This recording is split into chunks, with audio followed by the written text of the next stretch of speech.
Before we get rolling on this, I just want to let everybody know that no, your eyes are not deceiving you. This isn't a revised opening weekend total. This is the first and second weekends, including the entire week that the Smashing Machine is out. And yes, sitting just under $12 million for a 3,300 screen release is atrocious. Okay, and this right here puts to bed any conversation that The Rock can be a serious, a legitimate actor. And now, in the lead up to doing this this video, I was researching some of The Rock's resume, okay? And as somebody who is obviously, somebody who grew up on Attitude Era wrestling, bringing that up all the time, but I digress. I've been well aware of and was trying to be a fan of The Rock when he first went to Hollywood. I still like Walking Tall. I think that that's a pretty decent film, all things said and done, even though it's been a long time since I watched it. But, well, this is probably the most blatant push for him to be a serious actor.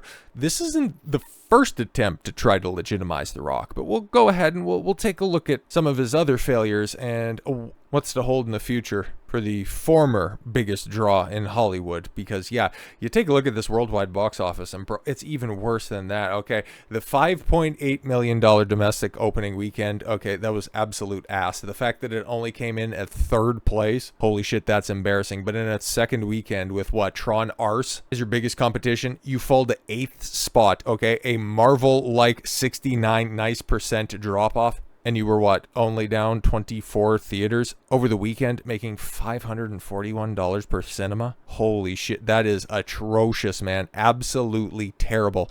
$800,000 in previews, $500,000 on your first Monday. And I would imagine your second Monday, geez, man, I wouldn't be surprised if you're flirting with the 5-digit club. And here's the thing, I could see a bunch of theaters just dropping it, but I don't even know who they throw screens to. This is an absolute wasteland at the theater right now. Like, the next big thing to come out, I think it's Predator Badlands, and that's big in context. But yeah, Wicked for Good, I forgot about that one.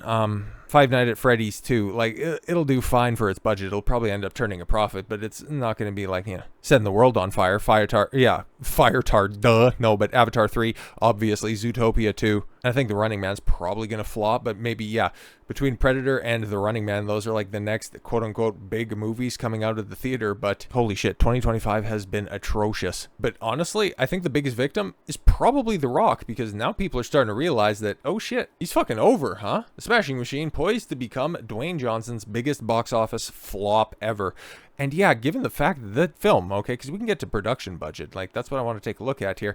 Remember, I thought they had it here, but I thought that this film only cost like $50 million or something like that. Which, probably for the source material and for who's in it, it's probably a little too expensive just for that. But still, the fact it's going to be such a flop, even on that small of a budget, I didn't think this film was going to set the world on fire, but I also didn't think that it would crash and burn this quickly. But having barely grossed a fifth of its reported production budget, the recently released sports drama The Smashing Machine isn't turning out to be the career pivot that the star Dwayne Johnson had intended. The movie opened to mostly positive reviews, kind of, I guess, if you just live and die by the Rotten Tomatoes score, but failed to connect with audiences as it underperformed with just $6 million on its opening weekend domestically. That marked the lowest opening that Johnson had ever delivered in his career as a star. Now, 10 days later, it is becoming apparent that The Smashing Machine could actually be Johnson's lowest grossing film in a lead role.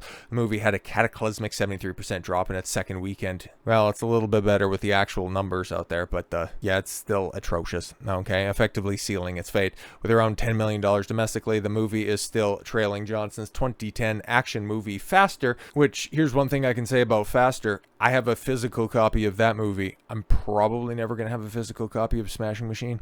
By around, yes, $13 million. Yo! 2010, and it made $13 million. Shit. Yes, Johnson had appeared in a handful of lower-grossing films over the years, but none of them had him playing the lead. The most prominent of these movies was Southland Tales, a cult classic directed by Richard Kelly. However, barring these titles, The Smashing Machine is still Johnson's lowest-grossing lead role. Okay, well, let's just say that. What makes the film commercial performance all the more disappointing is that Johnson has already touched the pinnacle of success, emerging as one of Hollywood's highest-paid stars. Yeah, exactly. exactly. The massive blockbusters that grossed billions in combined revenue. And yeah, that's what I was saying when I was going through his IMDb list. Like, I can remember a lot of this stuff. And honestly, like, his Hollywood career is it's fairly well bisected. Because, you know, his first tour in Hollywood, post 2001, post Mummy 2, Scorpion King, that's when he had films like, you know, Walking Tall.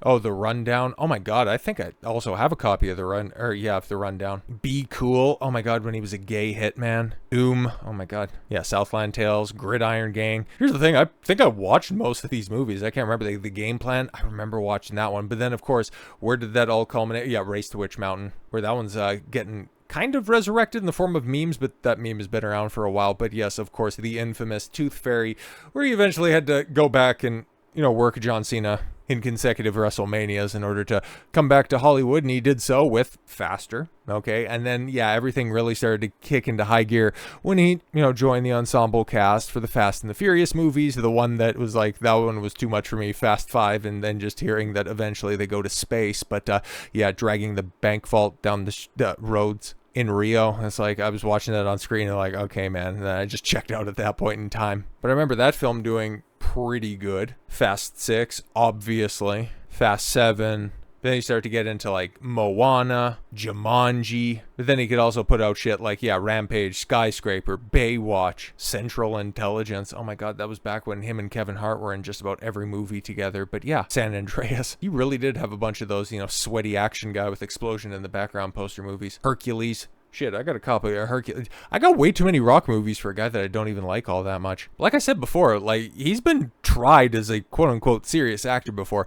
You remember Pain and Gain? That was a quote-unquote smaller movie that Michael Bay was doing in order to try to simultaneously recoup and recover his public perception after all of the Transformer movies. And that was, oh God, from what I can remember, one of the early attempts for people to go, you know what, The Rock, he can kind of act. He's not just a wrestler turned actor, okay? He's not just out there throwing, you know, spine busters and putting people in a shit shooter. No. He can actually act, guys. And then they also tried that. Yeah, remember when Ballers was going on? I had people in my real life tell me, you know what? Actually, The Rock, he's pretty good in that role. Okay, like he's actually a pretty decent actor, all things considered. But then I think, you know, we all kind of know where things ended up going after a couple of, you know, pretty successful films and perhaps some of the success getting to his head. He tried to take over DC, and honestly, this might be controversial, but I think if The Rock would have got full control of DC, it would probably be in a better shape than how James Gunn has it right now. Like, you would actually have Henry Cavill Superman, and he wouldn't be shackled with Zack Snyder. But then again, you'd probably also have Patty Jenkins and Gal Gadot still ruining Wonder Woman. So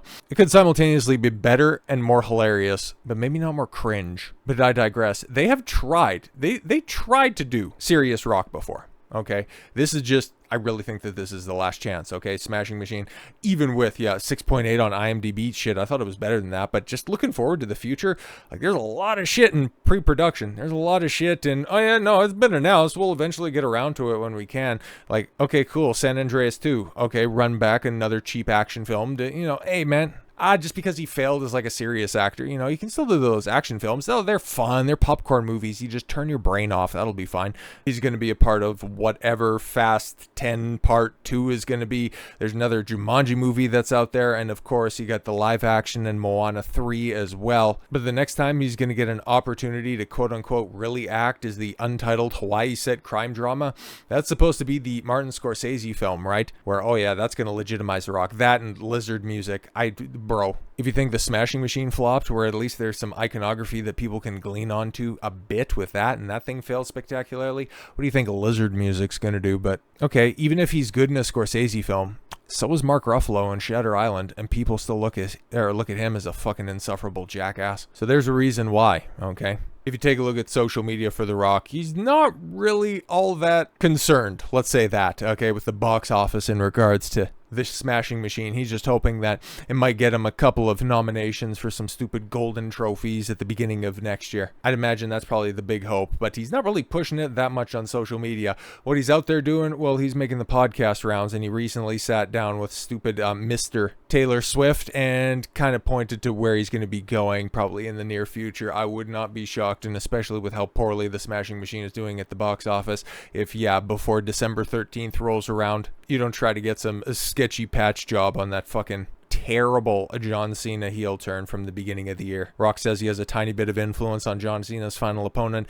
There's been some names floated out there. There's been this weird concept of, we're just going to host after Survivor Series, we're just going to have this tournament for who's going to be John Cena's final opponent. Like, that's kind of fucking stupid. I wouldn't be surprised if The Rock doesn't, I don't know, man, spend the next couple of weeks in the shop getting some of his size back, and then he turns up, and all of a sudden that tiny bit of influence turns into total influence, and then they just run it back once in a lifetime for a third time. So with all that said, thank you all very much for the gift of your time. I've been Don Consuelo. I want you to follow your gut and get after it. Take care, everyone.